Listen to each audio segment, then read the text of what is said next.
Ya, ini berhubungan dengan rumusan sila Pancasila. Pembukaan Undang-Undang Dasar 45 ini adalah merupakan bagian dari konstelasi perubahan ya. Karena itu perubahan itu maka segera masyarakat juga mereaksi ya, mengapa terjadi perubahan. Dan ini adalah merupakan satu perjalanan sejarah panjang ya. Jadi jangan kaget kalau reaksinya sangat keras ya. Lebih-lebih menyangkut tentang susunan ya. Jadi susunan Pancasila itu adalah susunan yang sudah baku begitu, tidak boleh berubah ya. Kemudian pemaknanya juga sudah demikian rupa ya. Dan perjalanan panjang dari para tokoh nasional yang bersidang pada bulan Agustus tahun 45 itu ya. Nah, pendidikan Pancasila tidak lepas dari apa yang terlukiskan dalam perjalanan panjang sejarah Indonesia ini ya. Jadi Pancasila adalah merupakan ide besar dan ide pokok bagi kehidupan berbangsa dan bernegara kita. Pelambangan nilai luhur itu bukan hanya sekedar melambangkan sejarah, tetapi melambangkan ya nilai-nilai ya. Jadi penempatan nilai Pancasila pada sila pertama kemanusiaan itu adalah merupakan kesepakatan luhur para pendiri bangsa ya, dan tidak boleh diubah-ubah ya. Karena itu kemarin ketika ada rancangan undang-undang RIP itu sedikit mengotak-atik itu, maka terjadi reaksi di mana-mana ya. Karena apa? Karena kalau itu terjadi maka akan menimbulkan goncangan sosial, kultural, dan politik ya. Nah ini adalah, bagi PKN itu diapakan itu yang Pancasila itu. Nah Pancasila itu sebenarnya hanya Pancasila itulah sumber-sumber bagi PKN setempat menimba nilai-nilai luhur yang akan ditularkan kepada peserta didik. Nah, bagaimana mentular nilai-nilai luhur itu adalah di dalam PKN itu tercermin ada nilai-nilai ideal ya. Nilai-nilai ideal adalah nilai-nilai luhur yang tercantum di dalam sila-sila itu. Mengapa kita memilih berketuhanan yang Maha Esa? Itu perjalanan diskusi panjang pada tanggal 18 Agustus ya. Pada tanggal 18 Agustus. Kemudian perjalanan panjang sebelumnya. Makasih Bu. Iya. Kemudian mengapa milih sila-sila yang lain itu? Mengapa membuat republik ya. Tokoh republik itu adalah para tokoh-tokoh nasional yang tak pandang bulu, kemudian mengenal, tidak lelah bekerja dan berpikirnya untuk membangun negara kesatuan Republik Indonesia ini. Nah, tugas pendidikan kewarganegaraan adalah tidak mengutak-atik Bhinneka Tunggal Ika itu ya, tetapi mewujudkan Bhinneka Tunggal Ika itu ke dalam diri peserta didik. Karena itu tugas kita sebagai guru-guru pendidikan kewarganegaraan adalah menurunkan nilai-nilai yang ada di dalam Pancasila itu menjadi bagian dari perilaku anak didik kita. Karena itu bagaimana cara menurunkannya nilai-nilai Pancasila itu? Pancasila itu mempunyai 3 nilai luhur, tiga belahan nilai luhur. Pertama adalah nilai ideal. Nilai yang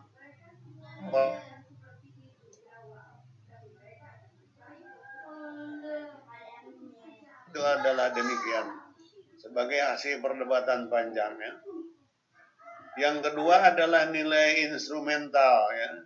Nilai instrumental adalah nilai-nilai Pancasila yang diwujudkan dalam perundang-undangan. Nah, nilai yang ketiga adalah nilai praksis ya. Nilai praksis itu adalah nilai-nilai yang nilai praksis itu nilai-nilai yang harus diwujudkan dalam kehidupan sehari-hari. Nah, tugas kita para guru adalah menurunkan nilai-nilai instrumental itu menjadi ke nilai-nilai yang praksis. Artinya bagaimana? Misalnya saja sila-sila Pancasila, ketuhanan dan seterusnya itu yang tadinya hanya tulisan kemudian menjadi bahagian dari perilaku peserta didik sehari-hari. Sehingga kehidupan kita sehari-hari mewujudkan nilai-nilai luhur itu. Ketuhanan yang Maha Esa, kemanusiaan yang adil dan beradab dan seterusnya itu terlihat di dalam perilaku peserta didik dan guru sehari-hari. Nah, sekarang apa tantangan kita? Karena ternyata tidak mudah mewujudkan nilai-nilai Pancasila itu. Saya belajar Pancasila sejak saya di SD. Saya masuk SD itu tahun 55 ya. Tahun 55 masuk SD ya. Itu sudah ada nilai-nilai Pancasila di dalam mata pelajarannya, mata pelajaran sosial ya. Di situ sudah ada nilai-nilai Pancasila itu. Ternyata mempelajari nilai-nilai Pancasila itu tidak mudah. Ya. Mengapa? Misalnya saja menerapkan cinta tanah air, ya, cinta bangsa, cinta negara itu tidak mudah. Ya. Karena itu kita berhadapan dengan bagaimana kita mewujudkan nilai-nilai Pancasila itu di dalam layanan belajar kita. Layanan belajar kita adalah layanan yang terjadi dalam kehidupan belajar sehari-hari. Bagaimana nilai-nilai sila-sila yang 5 itu terwujud di dalam budaya dan kepemimpinan dunia persekolahan. Dengan begitu maka anak-anak mengenal Pancasila bukan dari cerita, ya, tetapi dia dari kehidupan sehari-hari. Karena melihat misalnya gurunya, kepala sekolahnya itu sungguh-sungguh mewujudkan nilai-nilai, katakanlah bagaimana ketuhanan itu diwujudkan dalam kehidupan persekolahan.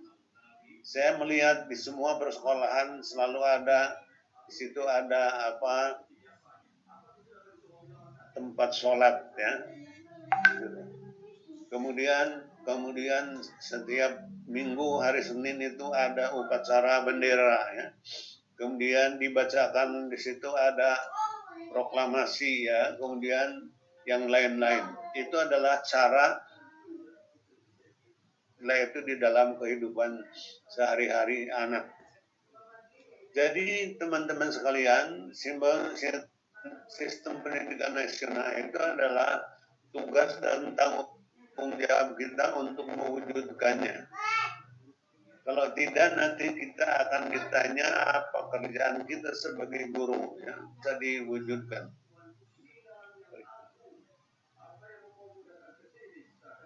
Nah, kalau kita iris ya, bagaimana dimensi utuh itu sebagai warga negara. Jadi kalau kita iris dimensi utuh sebagai warga negara itu ada tiga irisan besar. Satu adalah wawasan kewarganegaraan atau di dalam buku kepustakaan dikenal dengan civic knowledge ya. Yang kedua adalah sikap atau nilai dan sikap kewarganegaraan atau civic disposition. Yang ketiga civic skills ya. Kewarganegaraan itu intinya ada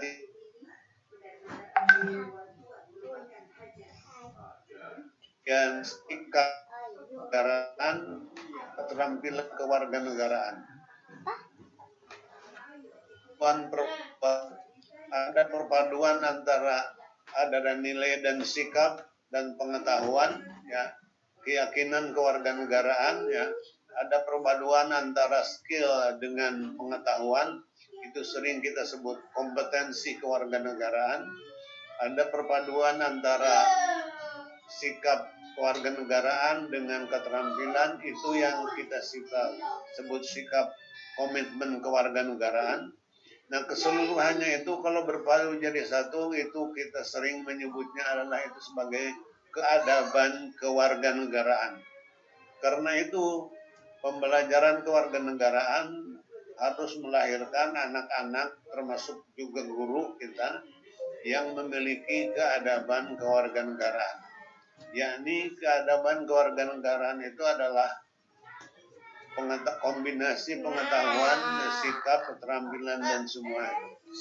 Sering juga disebut kesalehan kewarganegaraan.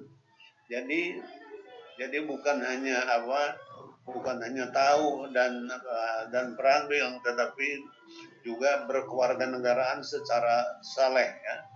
Kesalehan kewarganegaraan yang sering disebut di dalam kepustakaan civic virtue, ya. Kesalehan kewarganegaraan.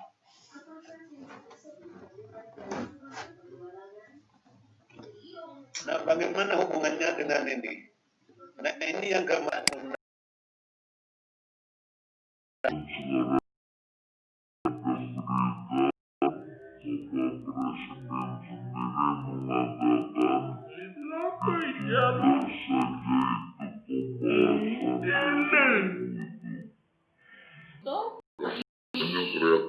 reaksi ketidaksetujuan terhadap munculnya undang-undang itu.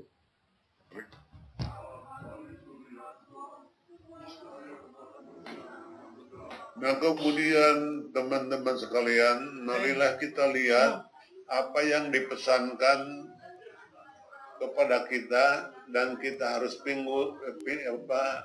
pundak di dalam pundak bersama untuk kita pikul. Bahwa untuk menciptakan semua itu, maka kita, tujuan pendidikan nasional kita harus mengembangkan bagaimana melalui pembelajaran itu kita melahirkan anak-anak yang beriman dan bertakwa, beriman dan bertakwa kepada Tuhan yang Maha Esa, berakhlak mulia, sehat, ya, kemudian berilmu, cakap dan kreatif, mandiri, dan gongnya adalah menjadi warga negara yang demokratis serta bertanggung jawab. Nah, semua inilah yang dibebankan kepada kita oleh Undang-Undang Sisdiknas. Karena itu, ketika ada reaksi yang aneh-aneh terhadap undang-undang ini, itu di masyarakat terjadi gejolak, reaksi yang luar biasa.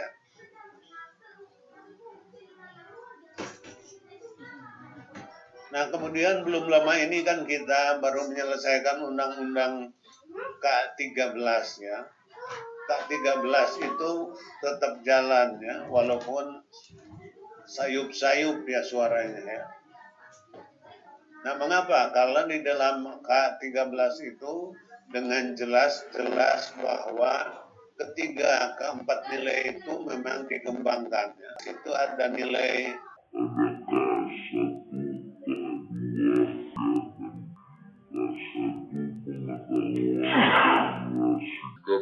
ketiga dan keempat itu adalah pengetahuan, keterampilan, ya.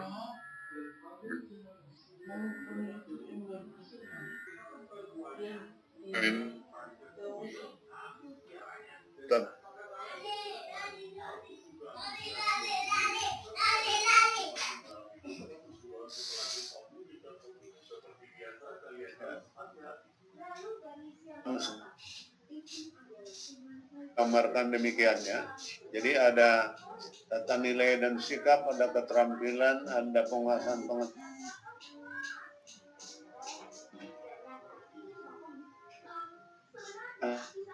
Di hadapan kita menghadapi tantangan global, ya, tantangan di abad ke-21. Nah, sudah sering diucapkan dan diungkapkan dalam berbagai kesempatan, ya.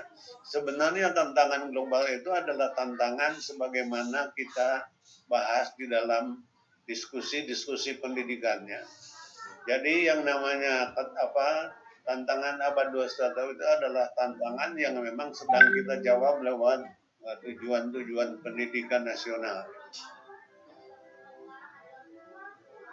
Menjadi orang kemudian hidup bersama itu adalah tujuan dalam pendidikan nasional. Bukan hal yang aneh. Banyak yang tidak jelas aneh. Nah ini saya hanya ingin menggambarkan adalah kalau seluruh tujuan itu bisa dicapai, maka anak didik kita, guru kita akan menjadi manusia yang terasah.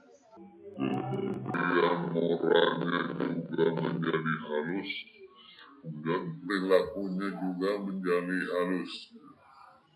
Ini saya hanya ingin menggambarkan di dalam diri anak-anak Indonesia itu, guru-guru Indonesia itu harus dilengkapi dengan seluruh perangkat yang baik.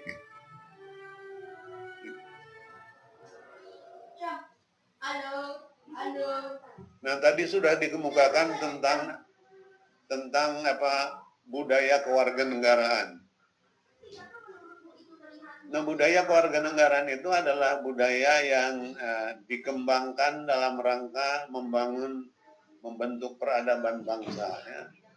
Yang intinya adalah setiap warga negara harus berintikan keadaban kewarganegaraan, atau sering juga disebut kesalehan kewarganegaraan. Yang intinya adalah perpaduan antara pengetahuan, sikap, dan keterampilan yang dimainkan, yang diperankan di dalam kehidupan berwarga negara Pancasila.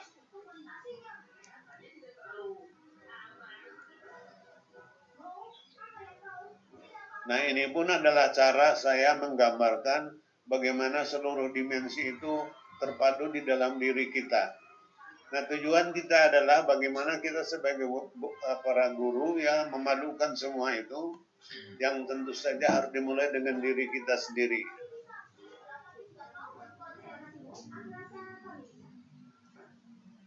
Nah untuk itu teman-teman sekalian ada beberapa agenda dasar ya. Agenda dasar pertama adalah ada lima agenda. Pertama adalah agenda tentang pendidikan guru profesional. Yang kedua adalah agenda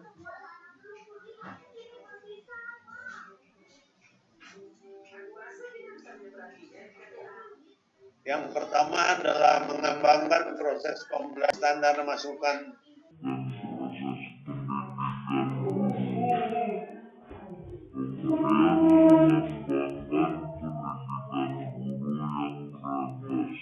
kebutuhan dunia sekolahan. Kemudian mengembangkan sekolah sebagai wahana yang lebih baik untuk meningkatkan kemampuan profesional guru. Jadi ini adalah agenda besar dari pemerintah kita, semua kementerian untuk meningkatkan guru. Mengapa? Karena peran guru sangatlah penting. Guru adalah bukan hanya dituduh, tetapi dia adalah orang yang memegang peran dalam pengembangan pendidikan ini.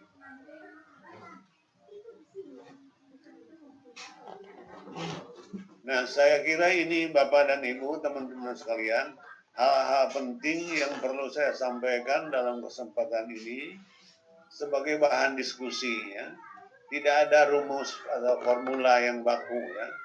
Untuk mengembangkan pendidikan yang baik itu tidak ada formulanya yang baku, tetapi yang ada adalah jalan-jalan keluar yang harus kita tempuh, yang harus kita tempuh bersama ya.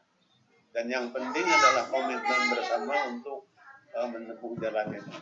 Saya kira untuk sementara ini nanti kita bisa berdiskusi ya. Demikian. Billahi taufiq wal hidayah. Assalamualaikum warahmatullahi wabarakatuh.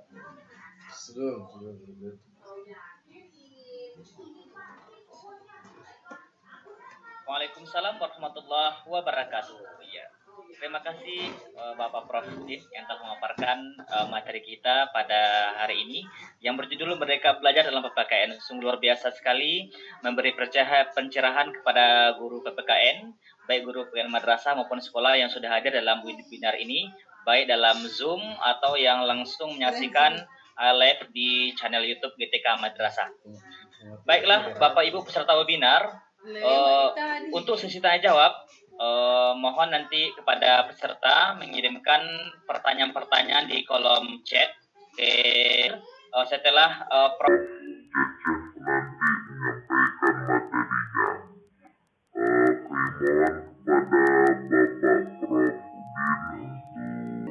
tetap standby dalam Zoom ini karena kita akan lanjutkan kepada Prof. Cecep untuk menyampaikan materinya. Lagi Prof, terima kasih telah menyampaikan materi. Baiklah Bapak Ibu yang berbahagia, saatlah kita masuk pada materi selanjutnya, yaitu materinya model ideal guru PPKN. Ya, memang guru ideal ini harapan kita semua, harapan masyarakat, bangsa dan negara, sehingga pendidikan di Indonesia ini berkualitas. Karena guru ini merupakan tonggak dari suatu pendidikan dan pembelajaran. Walaupun teknologi saat ini sangat luar biasa canggih, namun posisi guru tidak bisa tergantikan oleh hal tersebut. Namun guru berperan di sana. Guru yang selalu membekali dirinya dengan teknologi itulah guru-guru selalu berkembang. Sedangkan sebaliknya, guru yang tidak membekali dirinya dengan teknologi, maka guru tersebut lambat laun akan tereliminasi. Oleh karena itu Bapak Ibu yang berbahagia, kita akan menyaksikan dan menyimak paparan materi dari Profesor Dr. Cecep Darmawan, SPD, SIP, SHMH, MSI dengan judul Model Ideal Guru PPKN. Baiklah, sebelum kita dengarkan SPD, SIP,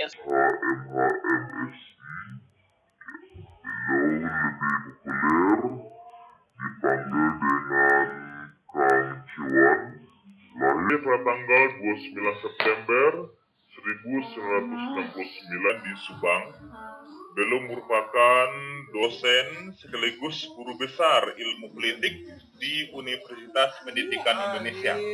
Saat ini ia menjabat sebagai Kepala Pusat Kajian dan Pengembangan Kebijakan Publik, Inovasi Pendidikan, dan Pendidikan Kedamaian LPPM UPI. Golongan beliau 4D, pangkat pembina utama media, jabatan guru besar profesor bidang ilmu politik. Pengalaman dan pekerjaan organisasi beliau sungguh banyak sekali, yang pada sini mungkin tidak persatu. Kemudian penghargaan juga demikian, pengalaman belajar juga demikian. Beliau sering hadir di berbagai televisi nasional dan berbagai media massa, baik nasional maupun internasional. Ini sungguh luar biasa sekali kita dapat berjumpa dengan beliau pada kali ini dan menimba ilmu pengetahuan dari beliau.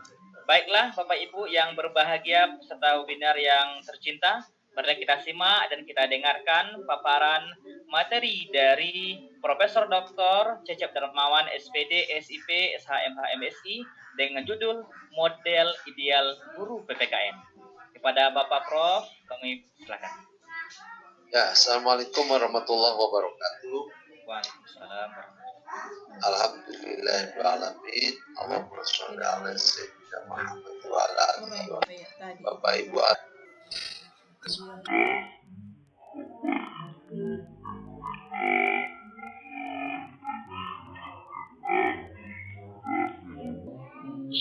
Serta adik yang berbahagia peserta seminar, saya izin untuk menyampaikan beberapa pokok pikiran mengenai guru PPKN masa depan itu yang seperti apa ya. Ya, bisa dilanjut slide-nya. Nah, jadi kalau dilihat dari regulasi Undang-Undang Nomor 14 Tahun 2005 tentang guru dan dosen, maka yang disebut guru itu adalah pendidik profesional. Nah, maksud profesional di sini apa? Profesional di sini adalah pekerjaan kegiatan yang dilakukan oleh seseorang dan menjadi sumber penghasilan kehidupannya memerlukan keahlian, kemahiran atau kecakapan yang memenuhi standar mutu atau norma tertentu serta memerlukan pendidikan profesi. Nah, saya garis bawahi yang terakhir, memerlukan pendidikan profesi. Jadi versi undang-undang yang disebut guru adalah S1 atau D4 plus pendidikan profesi. Gitu. Walaupun misalnya ada seseorang yang sudah S2 pun atau bahkan S3 pun, ya kalau dia belum memperoleh pendidikan profesi, artinya dia belum bisa menjadi guru. Karena apa? Karena di perguruan tinggi itu ada 3 jalur. Ada lebih ya, bisa menjadi guru.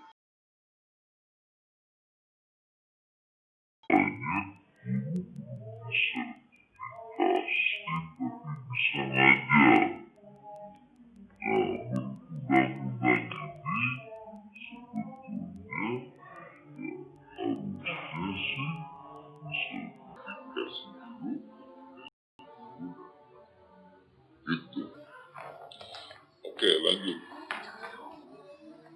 Nah, tayangan berikutnya ini menurut berbagai ahli ya, misalnya dari Profesor Marhamati. Jadi yang profesional itu misalnya punya tanggung jawab moral, ya kalau di dalam pendidikan tentu misalnya dalam tanggung jawab di dalam sekolah, tanggung jawab masyarakat, tanggung jawab lingkungan. Terus lanjut saja. Ada pandangan lain misalnya terkait dengan profesional itu Profesor Nasudana dia menguasai tentang dari ya, program belajar mengajar, mengelola kelas, pendidikan, mengelola interaksi belajar mengajar, dia dan belajar, menjaga siswa dalam pendidikan pelajaran, mengenal fungsi dan lain-lain, mengenal penyelenggaraan administrasi sekolah, dan menguasai prinsip-prinsip pengajaran. Ini beberapa pandangan ahli. Terus nanti selainnya silakan. Nah, di dalam konteks undang-undang ya, yang disebut dengan guru sebagai profesi guru dan profesi dosen merupakan bidang pekerjaan khusus. Nah, ini disebut profesi di sini. Ya, harus memiliki bakat, minat, panggilan jiwa dan idealisme. Cobaan ketiganya, dia melaksanakan profesi karena guru sebagai panggilan jiwa. Mungkin kalau tadi dalam konteks undang-undang disebut guru dalam pengertian formal atau yuridis. Tapi sebetulnya ada juga pemahaman guru dalam pengertian non-yuridis, non-formal. Ya, non-hukum, yaitu misalnya dari aspek sosiologis. Ya, orang yang ngajar di sebuah daerah, mungkin pengajarannya non formal, seringkali juga disebut guru. Nah, guru dalam konteks itulah yang saya maksud guru dalam pengertian sosiologis. Tapi kalau konteks undang-undang, guru yang dimaksud adalah guru dalam pengertian yuridis formal. Yang kedua, memiliki komitmen ya, meningkatkan mutu pendidikan, keimanan, ketakwaan, akhlak mulia. Berat sekali nih poin 2 itu ya. Ya, mungkin sudah dibaca di antara kita, sudah pernah dibaca, tapi mungkin lupa ingat, coba diingat lagi. Berat di nomor 2, memiliki komitmen meningkatkan pendidikan, keimanan, ketakwaan, akhlak mulia. Apalagi guru PPKN di Kementerian Agama, wah ini mas sudah harus lebih daripada yang lain kelihatan. Gitu. Yang ketiga, kualifikasi akademik dan latar pendidikan sesuai bidang tugas. Nah ini penting. Meskipun undang-undang ini menurut saya juga guru itu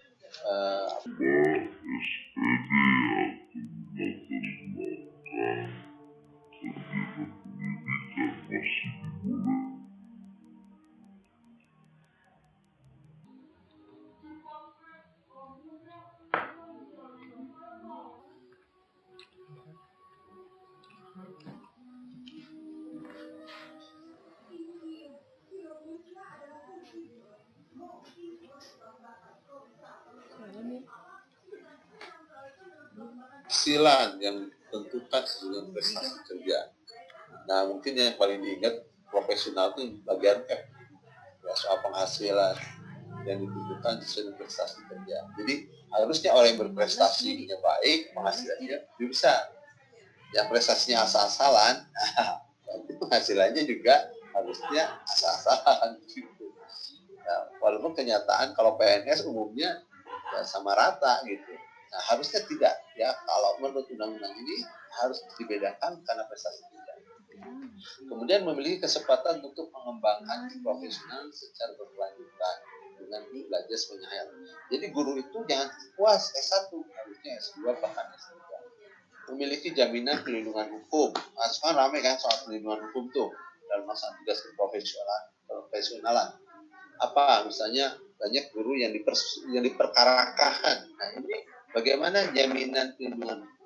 Ya, makanya penting sebetulnya dalam hukum pendidikan harusnya ada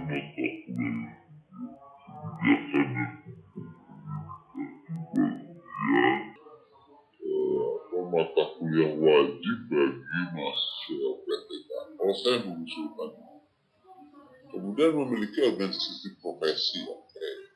Ada PGRI, ada IGI, ada PAGI, dan organisasi lainnya. lanjut. Oke. Nah, oke, ini menurut EPAID ya. Apa yang disebut dengan profesional itu? Nah, ini bisa menghubungkan ya Asian Program of Educational Education for EPAID ini. Satu, menghubungkan murid dengan kebudayaan lingkungan, membimbing ke arah berpikir ilmiah, ya, merupakan sumber ilmu pengetahuan tertentu dengan belajar sungguh-sungguh, mengorganisasi belajar murid-murid sebagai pembimbing penghubung anak terhadap lingkungan, mengembangkan filsafat moral anak, berat, mengembangkan filsafat moral anak dan tanam positif terhadap lingkungan, mengembangkan kreativitas dan kepercayaan diri sendiri untuk menghadapi masa yang akan datang, sebagai koordinator lembaga non formal di luar sekolah, sebagai petugas pendidikan sosial, mengintegrasikan pengetahuan terkait ilmu.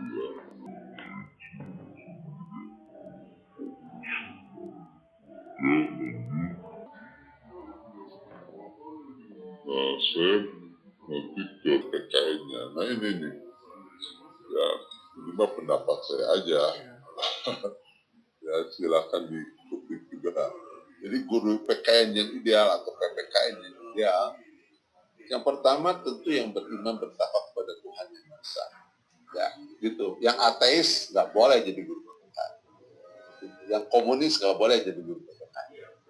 Ya, yang kedua memiliki integritas yang integritas moral. Kemudian memiliki kompetensi sebagai guru profesional yang tadi saya sebut. Selalu meningkatkan ilmu pengetahuan melalui peningkatan S2 bahkan S3. Jadi kalau guru PKN masih S1, nah ya harus coba ke S2 ke S3 gitu. Melek iptek dan literasi media. Jangan sampai gunain Zoom aja susah. Ya, oh ini email aja nggak tahu. Sangkanya email tuh bisa dibeli terjual kan bisa. Harus menguasai iptek dan literasi media. Berjiwa cendekiawan dan cerdikiawan. Ya, dia cerdik dan cendekiawan. Cendekiawan dengan ilmuwan bedanya di sini. Kalau cendekiawan, dia kemudian berwawasan entrepreneur.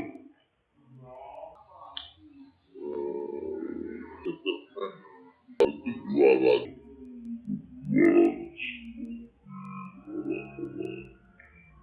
Biasa entrepreneur itu bisa dengan sosial entrepreneur, ya, bisa dengan skill entrepreneur, banyak. Kemudian menunjukkan soft skill dan life skill yang hebat. Jadi orang PKN, guru PKN itu tidak hanya hard skill, tapi soft skillnya baik. Apa itu soft skill? Kemampuan di luar hard skill. Apa? Misalnya communication skill, ya, itu kemampuan berkomunikasi, kemampuan bagaimana bersosialisasi, itu adalah soft skill dan life skill.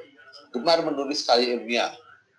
Orang PKN harus pintar nulis, bukan hanya nulis di WA, oh balas WA, bukan itu.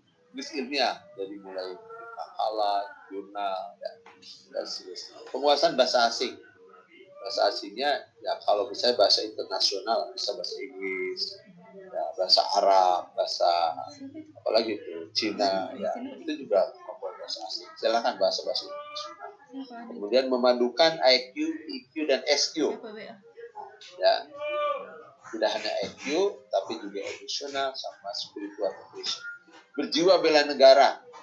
Kalau baca undang-undang tentang PSDN untuk pertahanan negara Undang-Undang nomor 23 tahun 2019, ya maka disebut upaya bela negara itu nomor 1 itu adalah melalui pendidikan keluarga negara, melalui PKN. Jadi orang PKN itu orang yang berjiwa bela negara. Kemudian local wisdom, ya punya kearifan lokal tapi juga berwawasan global, ya enggak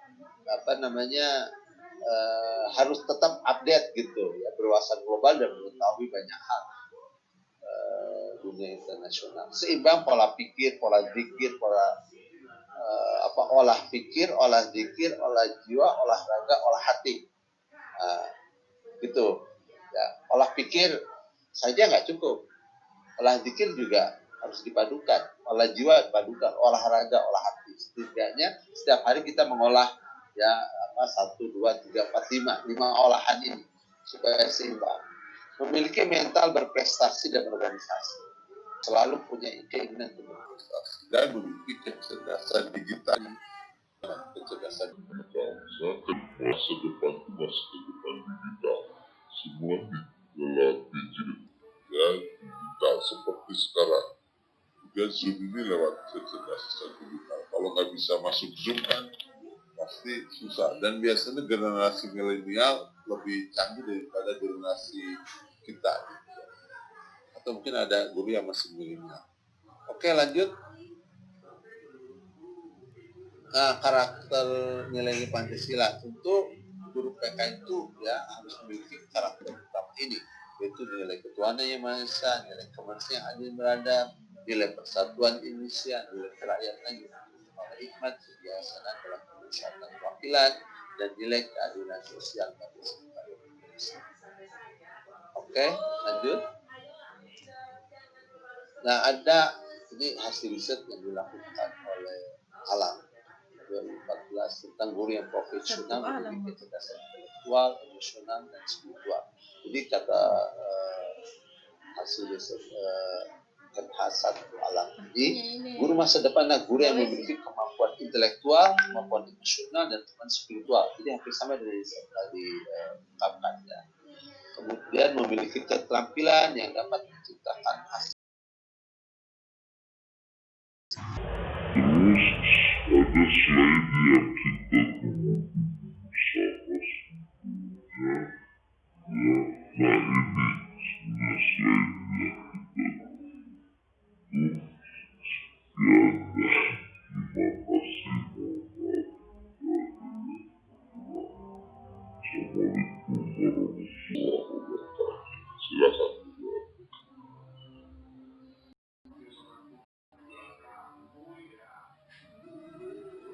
Luar biasa sekali Bapak Profesor.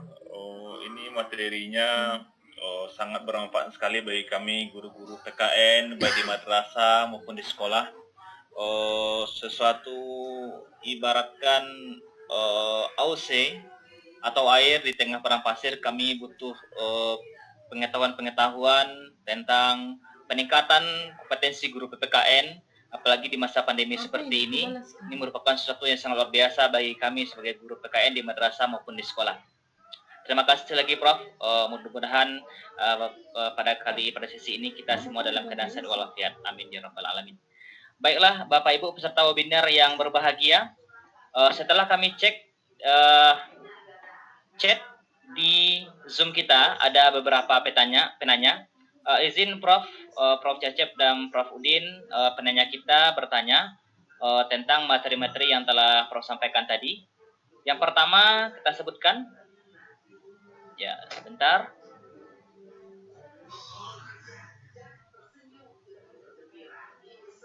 Yang pertama dari, oke langsung saja namanya AT di sini, tidak jelas namanya. Assalamualaikum. bagaimana caranya mengimplementasikan Sila Persatuan Indonesia tahun 2009? Oke, Bapak Prof, silakan kira-kira Prof Udin atau Prof Cecep yang menjawab hal ini. Itu pertanyaan pertama. Prof Udin mungkin. Iya, silakan Bapak Prof Udin, mohon dijawab pertanyaan di struktur kita ini. Bagaimana mengimplementasikan sila 1 ya? Sila Persatuan Indonesia dalam kehidupan nyata melalui lagu kebangsaan Indonesia Raya 3 stanza. Stanza. Saya kira ini sangat teknisnya bagaimana 3 stanza itu kan baru belakangan ini diminta untuk dinyanyikan ya. Iya. Termasuk saya sendiri belum hafal. Iya, Prof. Stanza itu ya. Iya, Dan harus diluncurkan. stanza itu kalau diulang-ulang memang itu bagus ya. Nah, yang intinya adalah bahwa kita ini kan selama ini kan hanya 1 stanza aja ya. Tapi yang 1 stanza itu pun sebenarnya kalau setiap stanzanya itu dicermati ya, itu kan akan tertanam dari diri kita itu rasa, misalnya saja rasa persatuan dan sebagainya itu ya. Yang penting adalah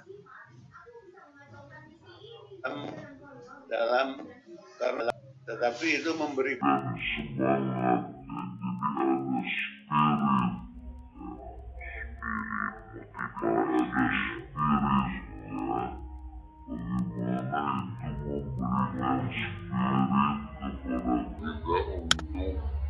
menjalankan profesi kita masing-masing ya. Iya. Saya kira seperti itu ya Pak.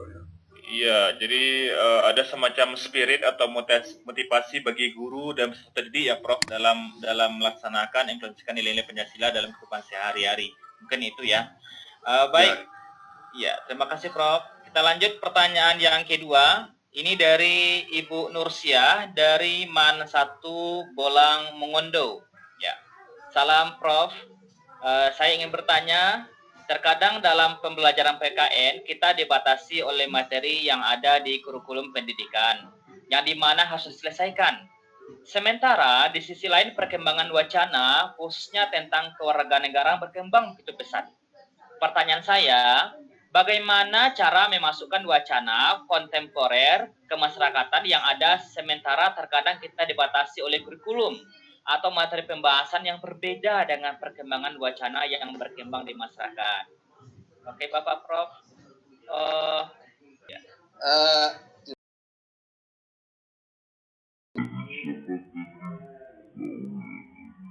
Dari Bu Nur, ya, MAN 1 Bolang.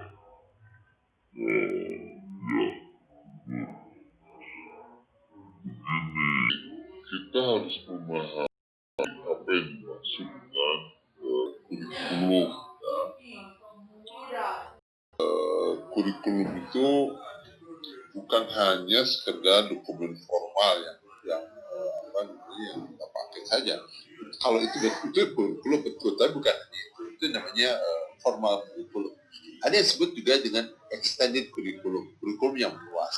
Ada juga yang disebut dengan hidden kurikulum, ya, kurikulum yang tidak tertulis tapi sebetulnya itu dihadapi oleh kita. Misalnya soal pandemik, kurikulum belum bicara soal pandemik. Tapi kalau kita mengajarkan tidak dikaitkan dengan pandemik, nah itu artinya kita tidak memahami apa yang disebut dengan hidden kurikulum. Ya. Nah, seorang guru itu sebetulnya dia bukan hanya sebagai pelaksana kurikulum. Selayaknya guru pun harusnya menjadi ya kurikulum developer, pengembang kurikulum. Kalau guru hanya melaksanakan kurikulum saja, apa adanya dalam kurikulum, nanti bisa digantikan dengan robot-robot guru, ya, gitu. Nah, tapi guru bukan hanya pelaksana, dia punya wawasan-wawasan yang lebih luas, dia punya kontekstualisasi di lingkungan. Makanya peran guru itu bukan hanya pelaksana, saya katakan, tapi juga pengembang kurikulum. Nah, bagaimana caranya itu? Makanya guru sebagai profesi, dia sebagai ahli. Ya, dengan kurikulum yang begitu banyak, dengan bahasan yang banyak, belum lagi hidden kurikulum juga harus dimasukkan. Makanya guru itu harus bisa mensimplifikasi, menseleksi mana pokok bahasan-bahasan, apalagi di masa pandemi. Ya,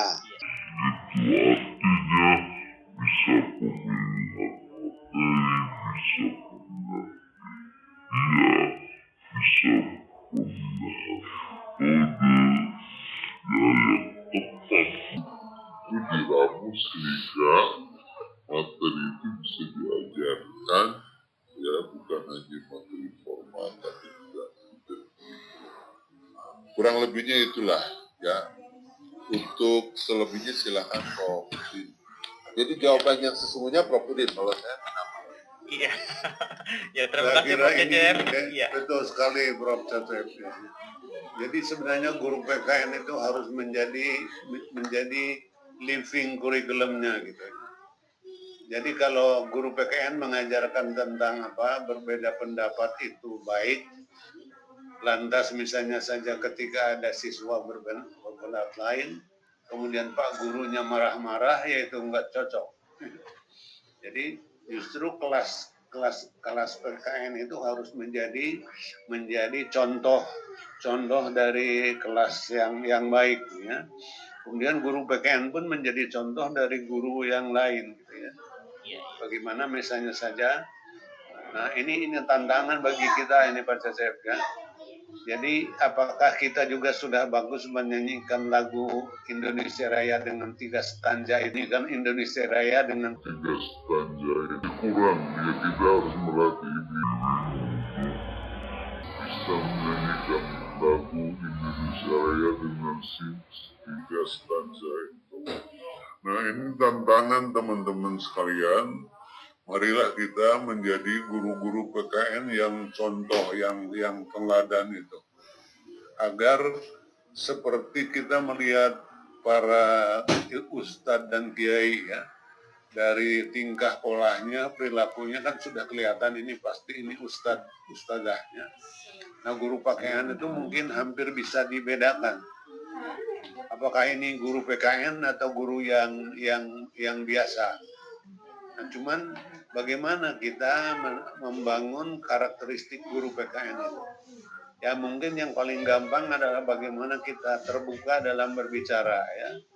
Kalau berpakaian karena tidak ada berpakaian PKN, ya. Iya. Nah, tetapi kalau berbicara PKN ya bisa. Ya. Nah, kemudian keterbukaan.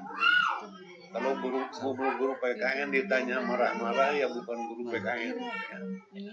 Nah, kalau guru PKN sempit dalam pandangan juga. Artinya marilah kita membangun diri kita menjadi contoh guru PKN yang baik.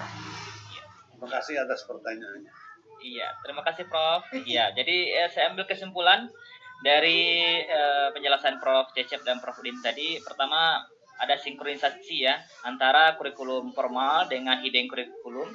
Apalagi dalam masa pandemi ini, guru harus mampu mengaitkannya. Walaupun tidak ada dalam materi dokumen, baik di buku pun kurikulum, guru harus mampu mengaitkan antara materi formal dengan materi yang ada di lingkungan masyarakat.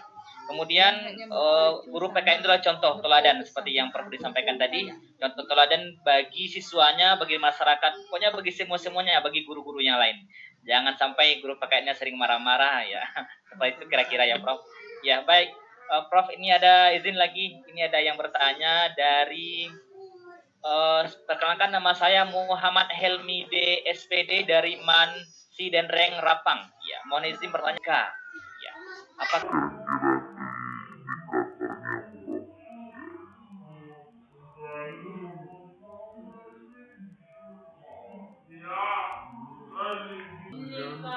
Ini pertanyaan yang baik sekali ya.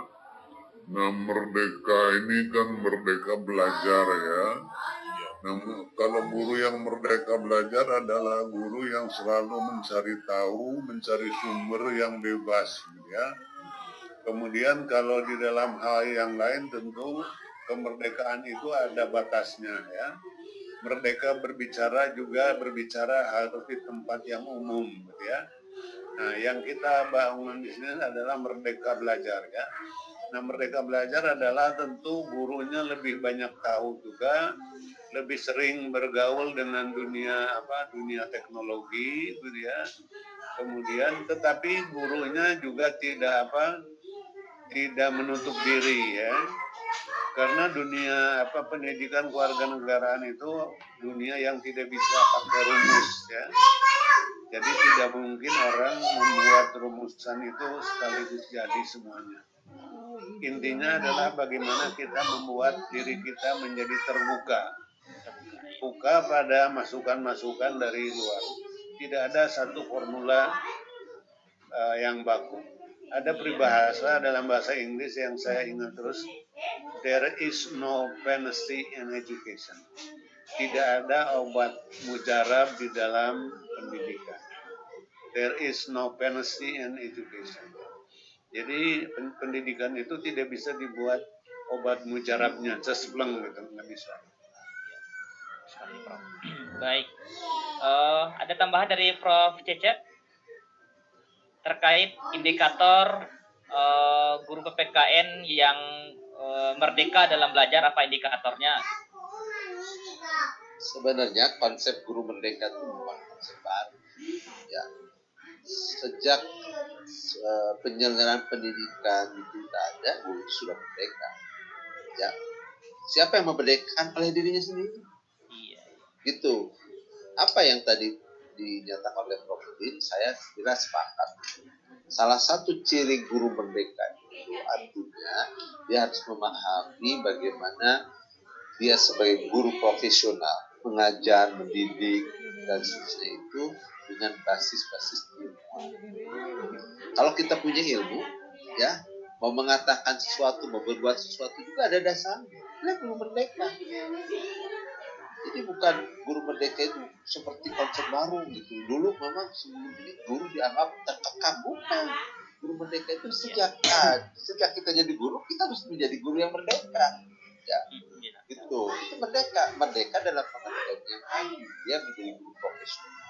Jadi ciri guru profesional ya guru merdeka tadi. Apa ciri guru merdeka? Baca saja tadi beberapa kriteria yang saya sebut. Ya, guru merdeka pun harus beriman bertakwa. Tidak boleh pikirannya kemudian jadi ateis, jadi liberalis, nggak boleh. Makanya pelajari ciri-ciri guru guru ideal, guru merdeka ideal, itulah ciri guru merdeka. Benar. Walaupun saya tidak menyebut guru merdeka. Iya, benar. Ya. Terima kasih Prof. Iya. Ya. Ya, jadi intinya ciri atau indikator guru merdeka itu pertama dia terbuka, ya, terbuka dari masukan-masukan luar.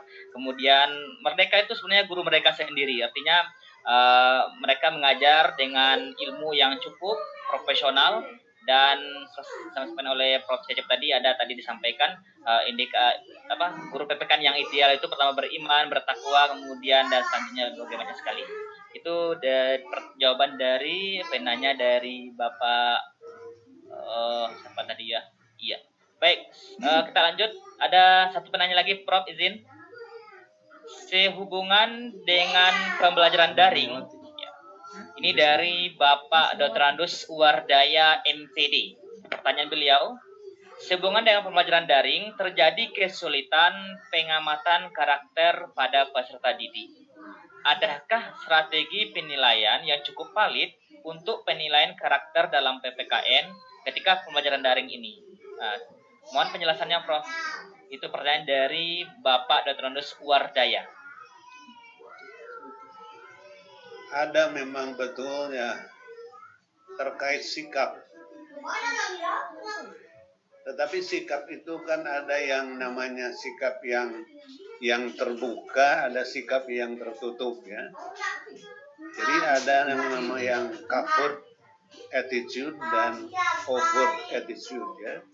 Kalau yang covert attitude itu adalah sikap yang tertutup, berkenaan dengan suasana hati, itu covert attitude, ya. Tapi yang overt attitude, ya. Nah, di dalam pembelajaran daring memang karena kita tidak bertemu wajah, ya, kecuali di dalam pembicaraan dengan Zoom, saya kira kita masih melihat wajah, gerak-gerik masih kita lihat, ya. mungkin respon bisa kita lihat. Nah, karena itu di dalam pendidikan ada yang namanya adalah penilaian yang observe, ada observe behavior ya, ada infer behavior ya. Ada perilaku yang observe, yang terobservasi, ada perilaku yang infer, yang disimpulkan. Ya, kita bisa membuat kesimpulannya. Misalnya saja ya, kesimpulannya adalah dari kata-kata yang dipilih ya. Kata-kata yang dipilih. Bisa pilihan kata, pilihan kalimat, itu juga bisa kita gunakan sebagai indikator dari pembelajaran dari. Nah, tentu tidak bisa sama dengan pembelajaran tatap muka ya. Kalau tatap muka gerak-geriknya kan kelihatan 100% ya. Kalau daring memang tidak ya. Jadi yang harus kita lakukan adalah melihat indikatornya. Indikator itu adalah hal yang indicate ya. Indicate adalah memberi tanda ya. Misalnya saja ya, kecemasan tandanya apa ya. Kemudian responsif tandanya apa. Yang memang sekarang jadi tantangan bagi kita sebagai guru adalah menjabarkan ciri-ciri itu.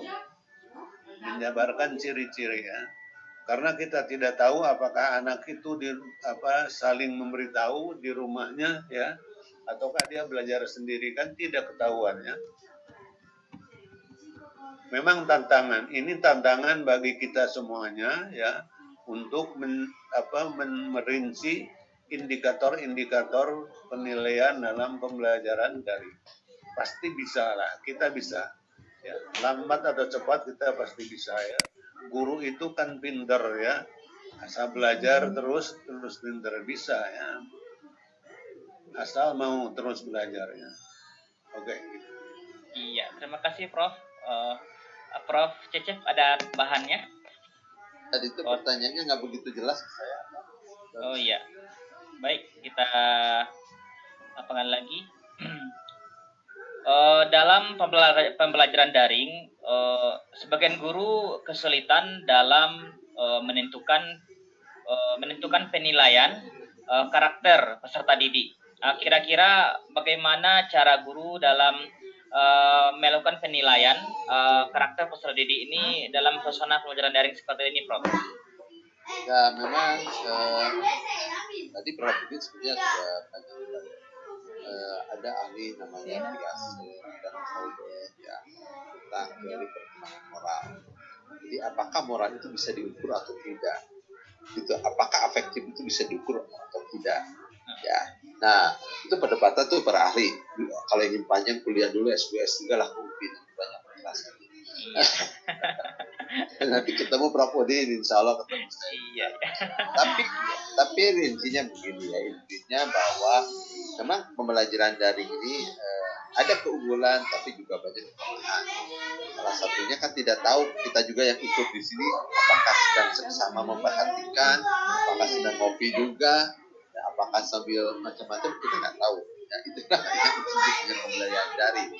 Nah, tapi memang kondisi memungkinkan kita seperti ini ya, artinya mungkin secara detail tidak akan ideal menilai afeksi siswa ketika pembelajaran daring, tapi kita sebetulnya bisa menggunakan dialog, misalnya lewat Zoom. Kita kan seorang guru pasti tahu lah bagaimana perasaan, bagaimana ungkapan, bagaimana kata-kata ya. Itulah soft skill seorang guru sebetulnya. Jadi penilaian afektif itu lebih pada persoalan kedekatan kita guru kepada siswanya. Ya, dan tidak ada jarak. Jadi kita sudah harus menyatu dengan perasaan siswa. Ya, makanya kalau jadi guru kemudian murid itu kalau di kelas misalnya bel berbunyi, kemudian muridnya bergembira tepuk tangan. Kita harus prihatin, jangan-jangan anak dari tadi itu nunggu bel berbunyi kan mendengarkan kita. Benar. Ya, gitu. Tapi kalau bel berbunyi kemudian itu menyesal, waktunya udah habis. Nah, itu artinya gembira kita. Ya. Materi kita itu diharapkan siswa. Nah, itu afeksi juga begitu. Sebetulnya walaupun tidak 100% bisa menangkap melalui jejaring sosial, tapi sebenarnya bisa lihat dari ungkapan tulisan, dari ucapan, dari kontekstualisasi seperti apa. Seorang guru profesional pasti bisa menilai sejauh mana perasaan-perasaan, bukan afeksi itu, bukan pengetahuan, tapi dia ya. Lebih jelasnya nantilah kuliah ada pokok. Ya, terima kasih Prof. Iya. Memang ya untuk pengamatan sikap ini ya dalam kehidupan sehari, muka kan kita bisa melihat bagaimana sikap siswa pada guru ketika pembelajaran. Kalau udah bel berbunyi pulang, hore pulang, itu kan tandanya kurang menarik pembelajarannya. Begitu juga dengan pembelajaran daring ini ya. Saat ini ada tulisan siswa yang kurang enjoy dengan pembelajaran, tandanya mereka tidak menikmati pembelajaran daring ini bersama guru. Guru harus mencarikan solusi terbaik agar pembelajaran daring ini menarik bagi siswa sehingga terbentuk karakter yang luar biasa. Terima kasih Prof atas pencerahannya. Prof, izin sekali lagi, ini yang terakhir yang bertanya, izin Prof. Pertanyaannya, bagaimana trik-trik menerapkan nilai karakter Pancasila sementara faktor globalisasi sangat cepat mempengaruhi? Maksud di sini pengaruh negatif. Dari Rai Setiari, Prof. Ya. Mohon penjelasannya, Prof. Ya.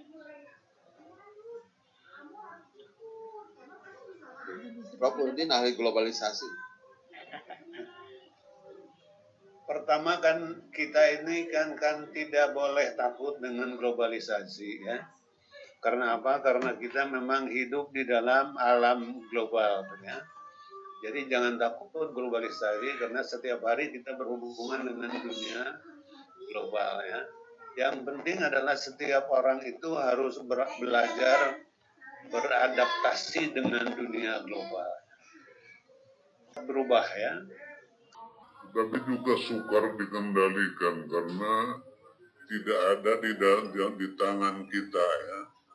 Nah, karena yang penting bagi kita adalah bagaimana kita mengendalikan diri untuk, kan kita tidak boleh orang itu juga terkendali oleh dunia global. Karena setiap orang harus jadi dirinya sendiri, kata teman-teman ahli psikologi ya. Jadi marilah kita menjadi diri kita sendiri ya. Dunia di luar seperti itu, tapi kita juga tidak boleh seperti itu. Karena itu kita kan punya pandangan hidup ya. Jadi bagaimana orang Indonesia itu tetap mencerminkan pandangan hidup kita. Pandangan hidup kita adalah tercermin dalam yang kita jabarkan dalam nilai-nilai dan moral Pancasila itu. Memang susah di dalam pelaksanaannya. Ya. Tapi sebagai guru ini, guru pendidikan agama, sama juga kan, pendidikan agama juga kan banyak nilai-nilai yang implisit ya. Banyak nilai-nilai yang implisit. Yang eksplisit kan hanya pelaksanaan sholat dan sebagainya. Tetapi yang menyangkut tentang keyakinan diri dan sebagainya kan implisit. Sesuatu yang tidak terlihat, yang hanya ada di dalam hati ya. Tapi kan teman-teman guru agama kan bisa menilai apakah ini anak ini berbohong atau tidak ya. Nah karena itu yang perlu adalah bagaimana indikatornya.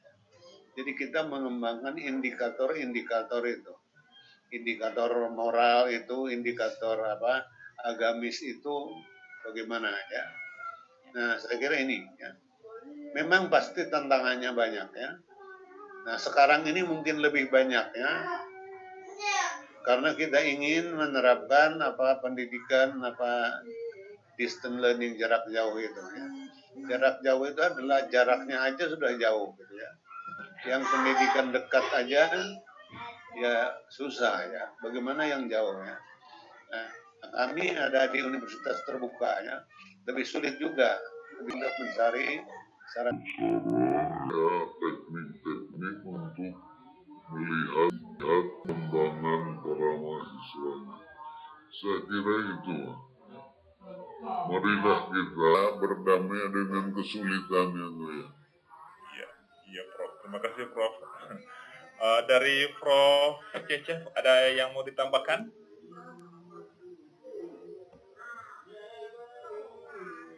Prof. Cecep? Ya oke. Jadi globalisasi itu ya keniscayaan dan kita hidup saja sudah dalam alam yang global. Ya kita tidak bisa menafikan globalisasi. Globalisasi itu hanya media. Yang penting itu kita bisa seorang guru itu harus tahu mana yang maslahat dari globalisasi, mana yang mudarat dari globalisasi. Nah di situ, walaupun ada kadang-kadang yang samar-samar, ini manfaat atau mudarat. Nah, mutasyabihat. Nah, jadi guru harus tahu kalau yang manfaat ambil, yang mudarat buang. Menurut saya bukan hanya soal globalisasi, soal segala hal. Gitu. Ya. Soal lokalitas juga gitu. Kalau dalam kehidupan kita dalam konteks lokal, ada yang baik ambil, yang buruknya buang. Ya. Itu. Jadi bukan soal globalisasi. Dan guru PKN jangan anti globalisasi, juga jangan anti lokalitas. Ya. Tapi kita ambil yang tadi, yang baik-baiknya, yang buruknya. Yang penting orang PKN itu harus menjadi filter. Dia menjadi filter. Yang filter yang kita pakai.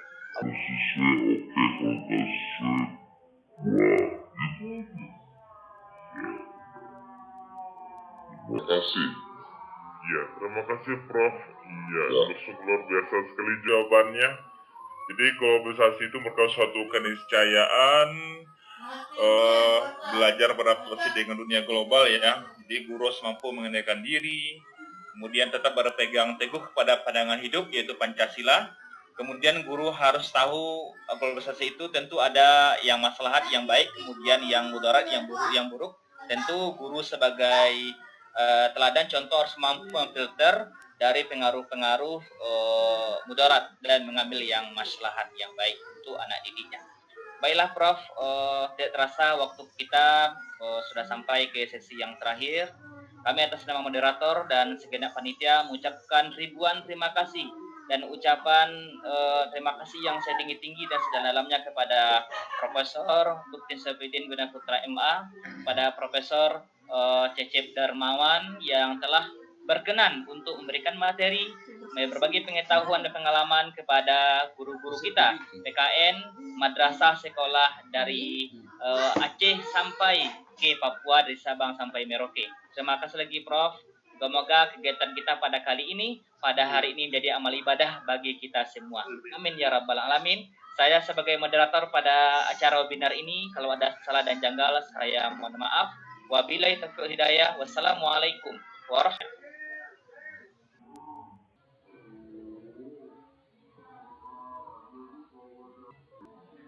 Baik, terima kasih sekali.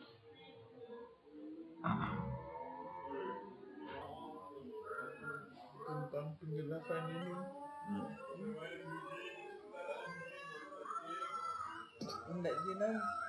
Oke, baik. Terima kasih sekali Pak Rudi telah berkenan membawakan acara pada siang hari ini, dan kami haturkan betul-betul terima kasih yang sangat banyak kepada Profesor Udin Winataputra dan Profesor Darmawan yang telah berkenan memberikan ilmunya pada kita pada hari ini. Terima kasih, semoga semua ilmu yang diberikan mendapatkan pahala dari Allah Subhanahu wa taala. Amin. Dan bagi seluruh peserta, terima kasih juga telah menimba ilmu bersama-sama dengan kita semua di sini. Saya perhatikan tadi teman-teman begitu serius di dalam memperhatikan, begitu serius di dalam mencatat resume gitu ya. Begitu memperhatikan dengan pertanyaan-pertanyaan yang sangat luar biasa, hebat sekali. Ini saya jadi sangat optimis bahwa Indonesia akan menjadi negara yang lebih baik lagi dengan adanya partisipasi kita di dalam pendidikan. Dan ini juga salah satu yang kami berikan juga kepada seluruh guru PPKN di Indonesia agar kita semua mampu meningkatkan diri kita masing-masing gitu ya. Tadi banyak sekali teman di dalam grup Telegram.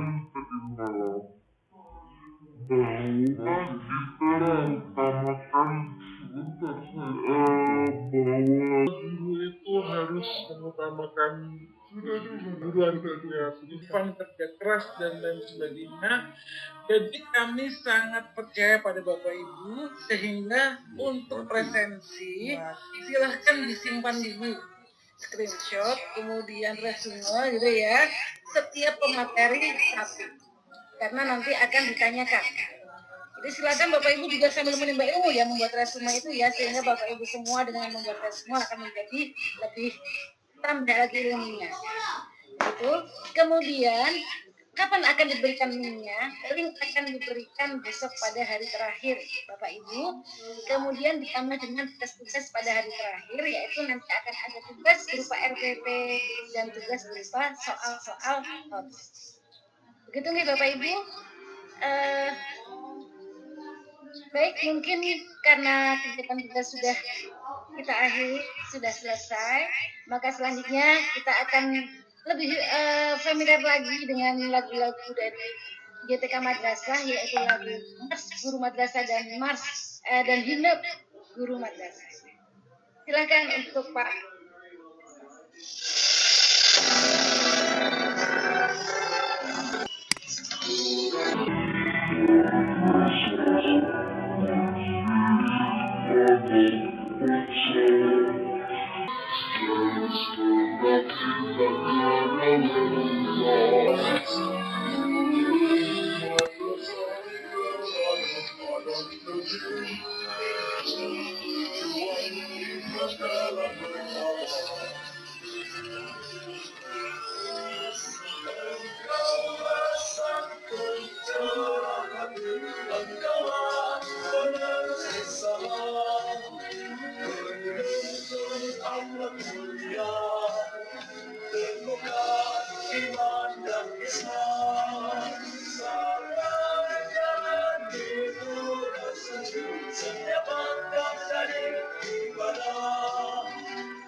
Mendidik anak bangsa, terus kita kenal Allah. Madrasah terhadap anak pendidik, terus berjuang ikhlas dalam beramal. Bapak, Ibu, madrasah mulia, jasamu berbakti dalam sanubari jejak langkah dan mimpikanmu. Engkaulah sang pencerah hati, engkaulah penerus salam dengan iman.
Baik, terima kasih banyak kepada para hadirin semuanya, baik para narasumber, para petugas, dan seluruh Bapak Ibu guru seluruh Indonesia, baik guru madrasah maupun guru sekolah, semuanya sama, kita belajar bersama.